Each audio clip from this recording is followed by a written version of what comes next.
I'm on a video.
Can you hear us now?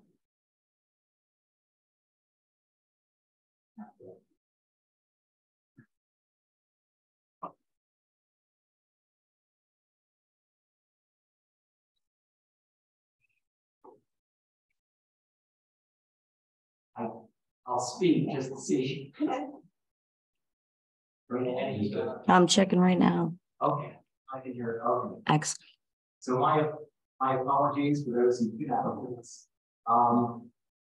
Recognizing that, and I'm just going to backtrack a little bit. So I had the call for citizen participation. Are there any member in the public who wishes to speak? Okay, just wanted to make sure that it's covered. Oh, so we'll be approval of the meeting minutes.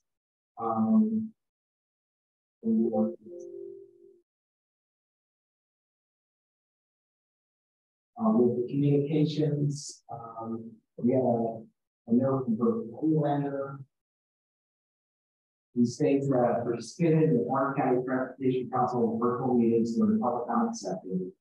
Reviewed the above proposal to purchase buses for Orange County Transit System use.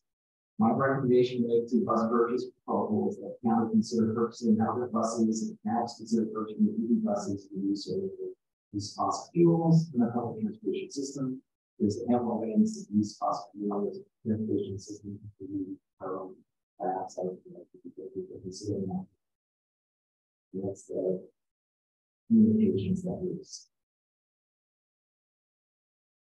We go on to reports and actions. So starting off with we have project updates. I think Lauren stepped out just to make some additional calls. So I don't know if she's going to back in. She doesn't have to take over this part, but with the long-range transportation plan, we have workshop number 2 will be held in the Valley Center, which is this building at 10 p.m. to 7 p.m. People of all ages and abilities will welcome. The second, yes. The second advisory group meeting will be held today following the Transportation Council meeting beginning at 2:15. Our online survey is available through August 2nd. And you can find that at www.octc.org/survey. And workshop number 3 will tentatively be scheduled for the week of August 21st in the Southern Area Sub-Region. Next update is on the Bike Division. The draft Orange County Bike Division report was distributed to council members on July 28th for review.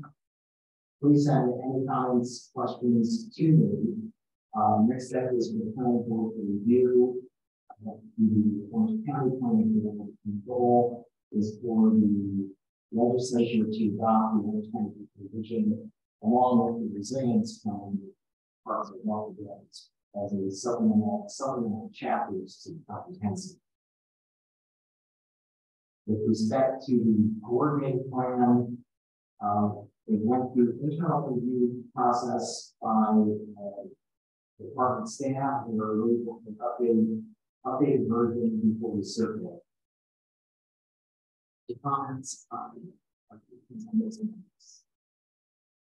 Just really quickly, Alan, the speaker's a little muffled.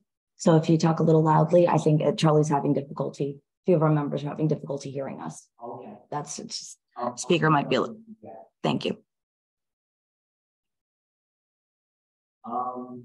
Next, I'd like to turn it over to Rob Harrigan. That one projected. Let's hear it. We had a discussion last July concerning how the requested buses are fulfilled. So I'd like to give that to you. Sure. So I apologize for not being at that meeting, but I did, touch base with Alan right afterwards, and then went back and watched the meeting, the Modern Technology and Aggregation Core. And here are the comments. So I prepared, I'll ask OCTC staff to send out I prepare our ridership, which is just for the folks that are in person. It shows the tremendous growth in curatorial ridership. And for those who don't have it in front of them, to give you an idea, in 2020, the fixed route services and Curious Post carried almost 163,000 trips in that year. In 21, it went to 382,000. In 2022, it's 526,000, and they're on target to be over 600,000 trips this year so far, based on the stats. That's a tremendous growth rate. There's a bar graph. You can see how that's kind of off the charts. They also have their request is specifically for fixed route, but I want to point out the dial-a-ride also, because they started dial-a-ride service in 2020.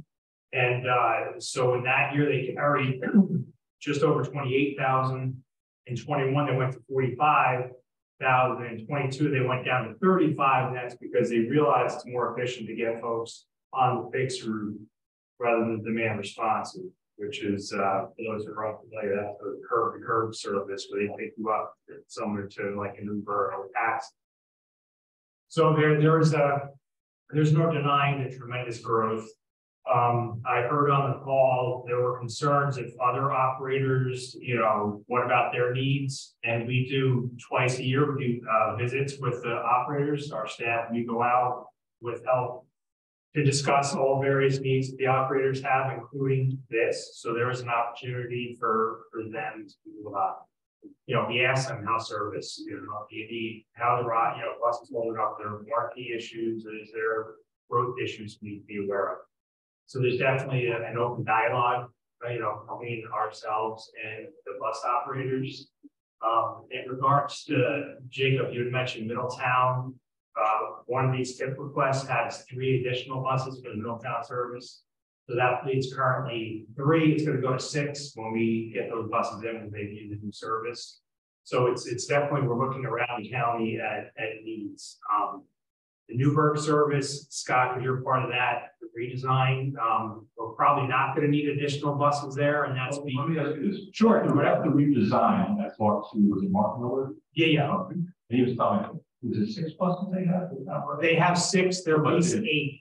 Right, but you can never have more than 4, and the road is always bubbled down. Right. It's 10 or 11 years old. Yeah. I thought they won. So this one of these tip amendments that will be voted on will replace all the buses. So that problem, they have 6, so there's a total 8 buses leased to them. 6 of them was for the local service, and then 2 were for the Newburgh Beacon shuttle service. Due to the issues with the hybrid buses and the age of them, and that the shuttle service, a lot of it's on the highway, they stopped using the hybrids on the highway, used their own buses, which caused a bunch of issues, which we're not going to get into right here. But we don't have to buy any additional buses. All 8 are going to get replaced. The 3 currently in Middletown will get replaced, plus 3 more. And then so we'll use 8 buses in the local service. There is an increase, but there's not an increase in fleet size. It's just a new direction. Fixed route specific. Related but unrelated. Short line, I think it's coaching. Yeah, sure. Yeah. That building's still locked up. Yeah. Just keep complaining. No bathroom, they can't. I know, and we keep saying something to coach, and we'll try again, and we'll note that you brought it up, at this meeting, because I brought it up with Dan Coots from New York State DOT when we had the working group meeting in Newburgh too, and pointed out how absurd that situation is. But yeah, we keep trying. Better results for you. So I just wanted to bring up those things with the fleets and that we're out there talking to everyone. I should note too that Jerry Show request is for 10 additional fixed route buses. With the way the grants work up, the budgeting, because sometimes we're over budgeted, there's funding available now for 3 of those buses. So we would only need an additional request for 7 to add to the 10. So it's funding only 7 of the 10 because we already have leftover funds from other grants that are it's available for this. And that's number 2. There's not an issue with the funding within the county. We both, for those who've been around for a while, know that Coach USA brings in a good amount of dollars to this, and now Curious Show itself brings in, 500,000 trips a year brings in a good amount of money to Orange County through the NTD, which is National Transit Database Reporting, which is how a lot of the funding comes back to the county via transit.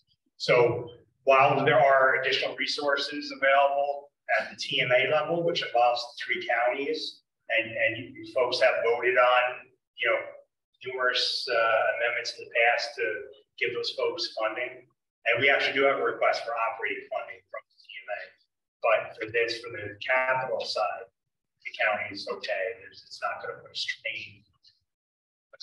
So can I ask you a question? Yes. So complete sense to put more buses where it's good for you. Just in reading their letter and just knowing how buses are, it seems like there's some duplication there. They're fixed route and they're out buses. And I think we just would want someone to put eyes on, like you did a Middletown study, you did a New York study. There should be some look at how they're doing it. Right. Because maybe it's not 10 buses, maybe it's 6 buses. I don't know. It just seems reading what they've had, there's a duplication. I know the only way I can answer that, I agree with you, and I'll just say what I've been questioning the past couple of years over that is because I concerned when they first got the dial rides for that very reason.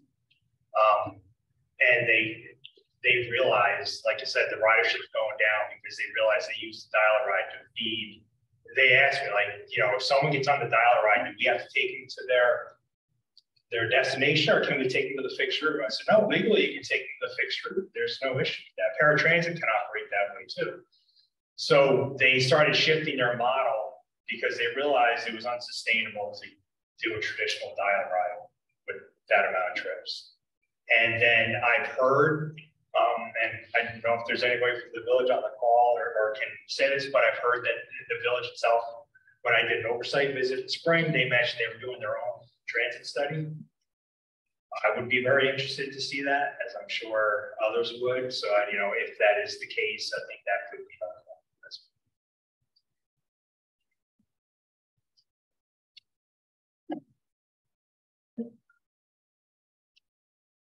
Any further discussion on that item?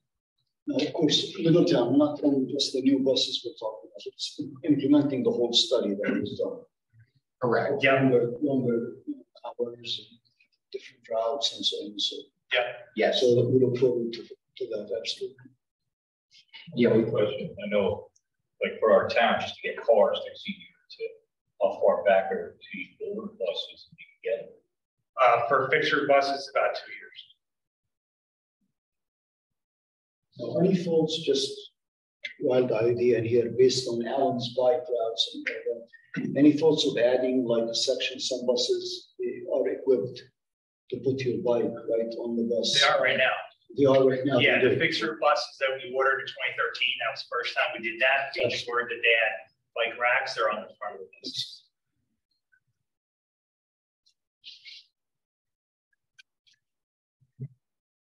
There's no further discussion on that. We'll go on to new business.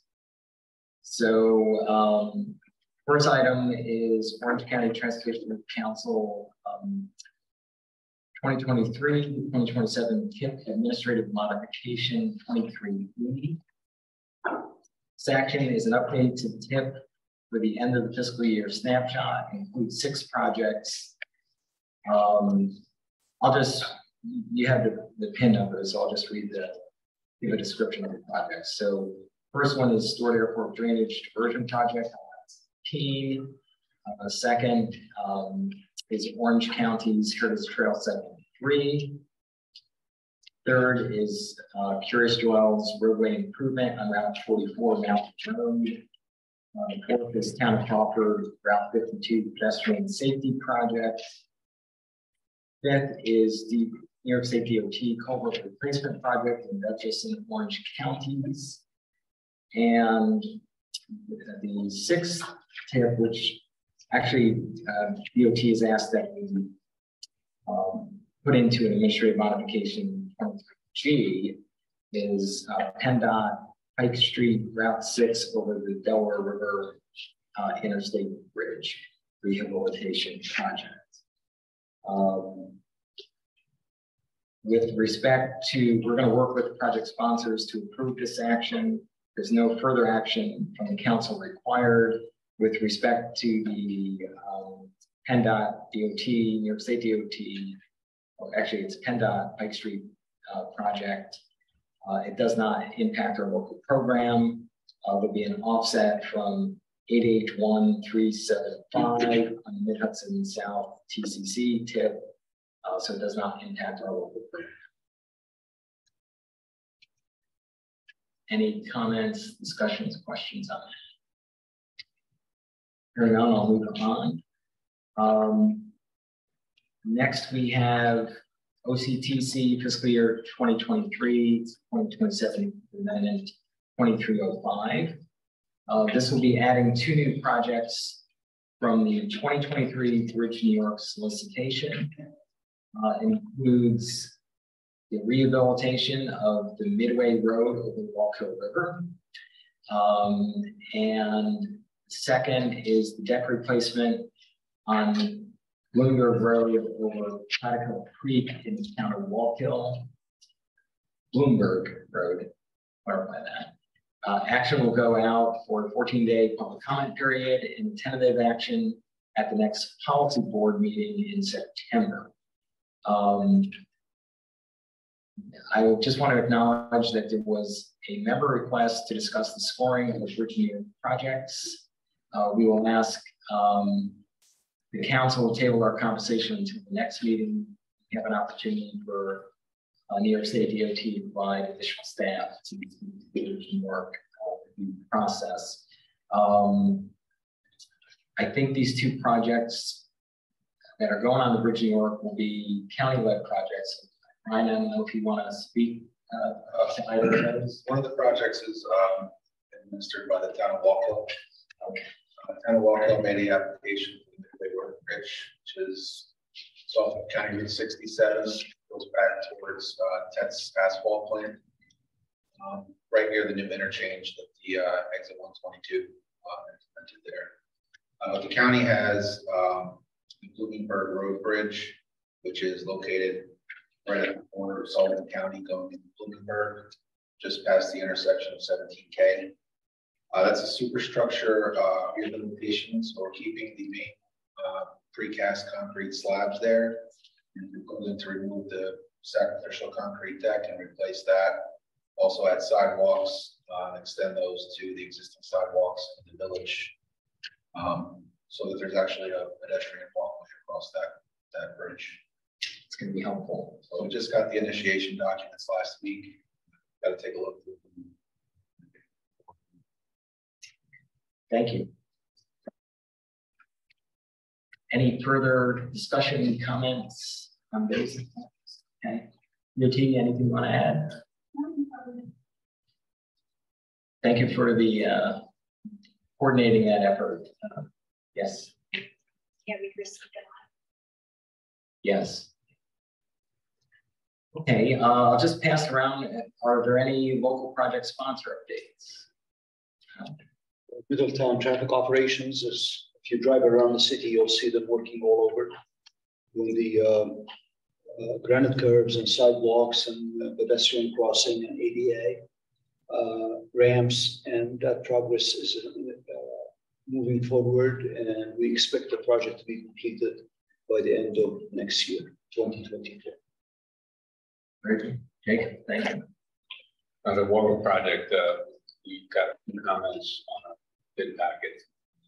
You answered those today, so we just need their sign off and blessing about the bid, so they obligate to their hands at this point. Okay. Ready to bid it. And then It's a good project. It's Nice. good. Thank you for the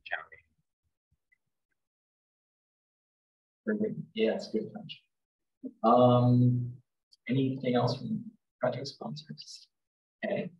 We have one comment, Alan, from David Gilmore. He's representing Curious Joel. He wanted to let us know that the GIS documentation formulated for the town's comprehensive plan is online and it is now publicly accessible. And you can request the documentation and include the attendant transport plan from them as well. And that's from David. So thank you, David. We got your comment. Yes, thank you. Alan, our Otis Vivida project is underway. Last meeting, but we did implement our detour. Superstructure demo is underway. Got a big, I think all the concrete deck is off at this point. Proceed with the bead.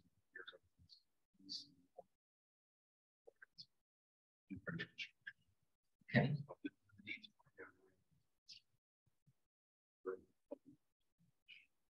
Very good. Yeah, that one's been a long time in the making. So I started here. Very good. We're making progress. I guess I could provide a little update on the Scudamonk rail trail. We've just completed the NEPA review. So with that, we're starting the process of the formal property acquisition by the County of Orange from OSI. And concurrently, we hope to be issuing, I'll say within the coming weeks, to retain a design professional to do detailed design on the Scudamonk Rail Trail. So we're making progress. Any other updates? Heritage Trail Phase 3 design. Travis usually updates on that, but he's not here. We're trying to get property acquisition from EMRs right now because they're selling the property, and that's where we are. We're getting an appraisal, but the design, I believe, is moving forward. We met with Travis and the consultant a few times in the past, and Jim Joe as well, and things are moving on. Very good. Okay. Next, we're going to have, I'm going to do an update on the draft air quality transportation conformity determination. I will first acknowledge that this is a part of the program that Lauren Bennett really handles for the department, but she prepared some notes for me. So, oh, here she is. Oh, thank you. Lauren, there's your cue. So I'm going to ask Lauren to give us an. Yes, so so this is air quality transportation conformity determination. This is being triggered by 2 actions. The first is NIMTIC, New York City's MPO, is amending their transportation improvement program, and OCTC is also adopting our long-range transportation plan in November. So this determination will be for both of those actions. As such, the EPA requires transportation and air quality conformity be demonstrated by an MPO in non-attainment and maintenance areas. Whenever transportation projects that may significantly impact air quality are programmed. For Orange County, we are in the Poughkeepsie ozone non-attainment area, or PONA, with Dutchess and Putnam. And then we're in a maintenance area for fine particulate matter with New York City, Westchester, Rockham, and Putnam. So there were no new non-exempt projects added to our LRTP, and the forecast year is not being updated. It's still 2050. Therefore, OCTC is relying on our previous emissions analysis. So the air quality conformity determination document will go out for 30-day public comment period.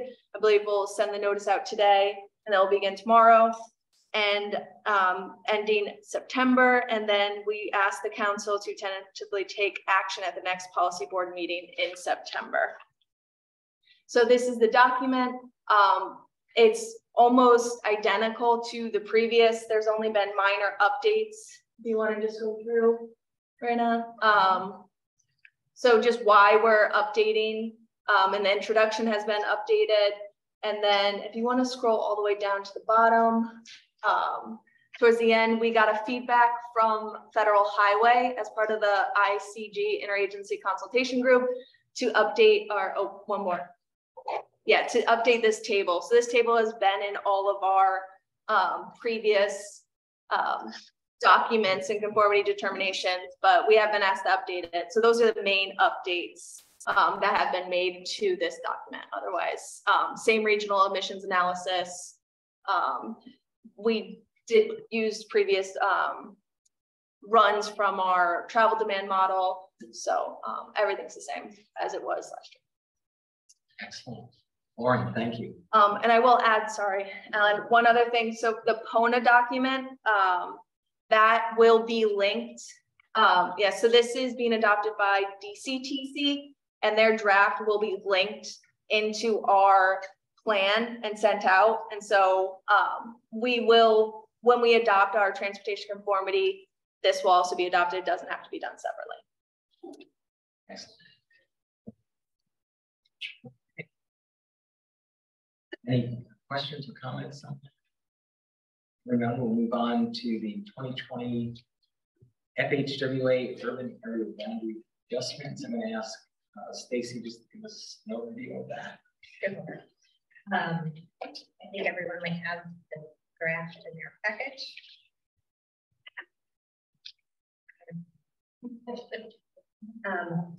Just to provide some context, this gets triggered with each descending census, and FHWA, let me back up. Just to clarify from the outset, these are not the boundaries that the FTA uses. They go by census boundaries. The FHWA uses the urban area adjustment boundaries. And this is the process that gets triggered with each census.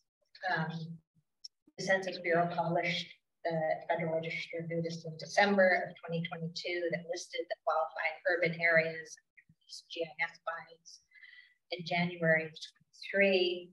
And then New York State DOT provided a memo to MPOs in July of 2023 with guidance process.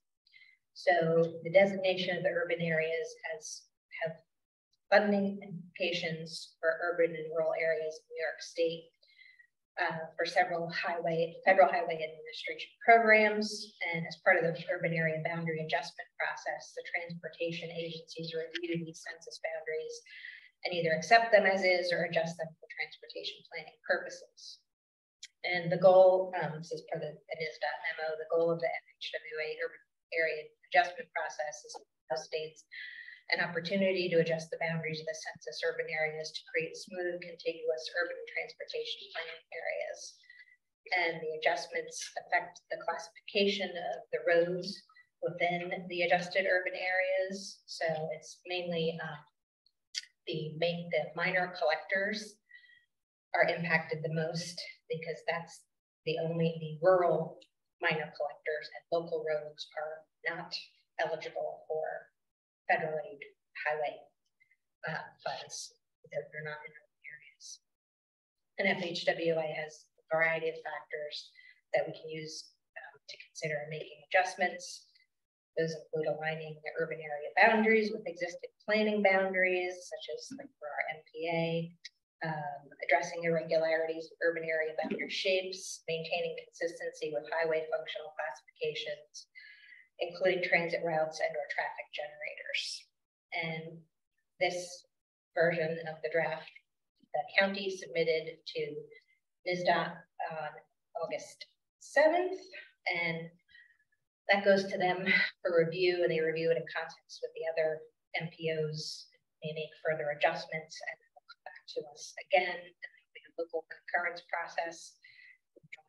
Review should be available. We anticipate first or thereabouts the week, and then the final MPO concurrence is due the week of October 16th, and then NISDOT will submit those adjustments to FHWA October 30th. And so that would require tentative council action to adopt the adjustments at September, October plus. Yeah, the only thing I would add is we had a little dog-shaped area in Fort Jervis to align with the new 2020 census urban areas. And we added an area around 17M due to potential future development. And that's just to the south of 17M, where there's two RDM warehouses going in, and abuts a county road. So, maybe we'll have to, yeah. So determine that density. I'm just looking at like the area around Littleton. Yeah. So is that just the density? Is that how it's any area they used 5,000 population and up for urban areas with the census designation. So all of our adjusted boundaries must include the current census designation of an urban area. Beyond that, but it can't delete any portion of it. And our 2020 proposal doesn't exclude anything that was considered urban in 2010. So all those roads are still eligible for federal.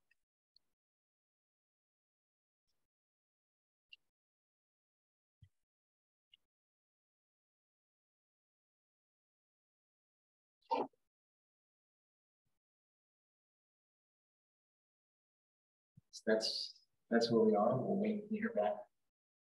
How it's not, and take it from there. Any further discussion, questions? Okay.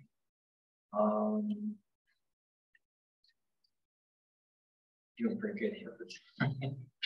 All right, so our next meeting day will be Wednesday, September 20th, 2023 at 10 a.m. And please mark your calendars. And with that, I'll ask for a motion to adjourn.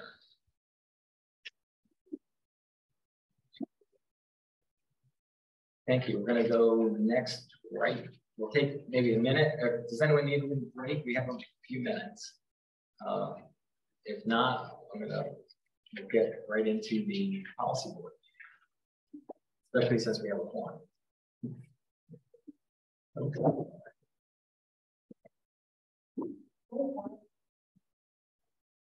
Real quick between meetings.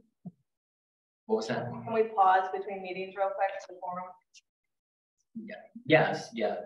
Just as long as no one leaves, so we have. Can you put us on mute real quick, Rita?